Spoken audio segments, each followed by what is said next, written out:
BRS అధినేత కేసీఆర్, మాజీ మంత్రి హరీష్ రావు దాఖలు చేసిన పిటిషన్లపై హైకోర్టు ఇవాళ మరోసారి విచారించనుంది.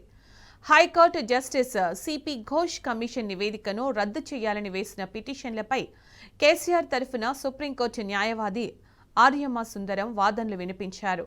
ఘోష్ కమిషన్ నిబంధనలు పాటించలేదని హైకోర్టుకు నివేదించారు.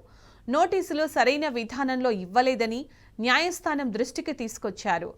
అదీగాక ఆ నివేదికను కేసీఆర్, హరీష్ రావుకి ఇవ్వలేదని చెప్పారు. పీసీ ఘోష్ కమిషన్ నివేదికనే కాంగ్రెస్ ప్రభుత్వం పవర్ పాయింట్ ప్రెజెంటేషన్ ఇచ్చిందన్న సుందరం రాజకీయంగా నష్టం చేకూర్చేలా ఈ నివేదికను రూపొందించారని ఆరోపించారు.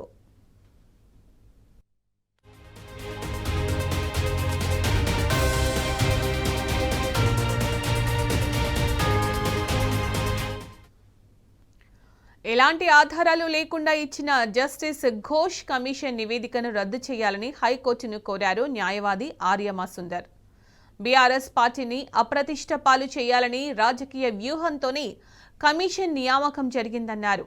నిబంధనలకు విరుద్ధంగా కమిషన్ నివేదికను రూపొందించారని నివేదించారు. దురదృష్టవశాత్తు వివిధ కారణాలతో మేడిగడ్డ బ్యారేజ్ ఒక పిల్లర్ కుంగిందే గాని కుంగిపోవడానికి డిజైనింగ్ కానీ ఇంజనీరింగ్తో కానీ ఎలాంటి సంబంధం లేదన్నారు. నివేదిక కాపీలను అందజేయకుండా మీడియాకు ఇవ్వడంలోనే దురుద్దేశం దాగి ఉందన్న సుందరం ప్రజల్లో బీఆర్ఎస్ పరువును అప్రతిష్ట పాలు చేయాలని చూస్తున్నారని ఆరోపించారు.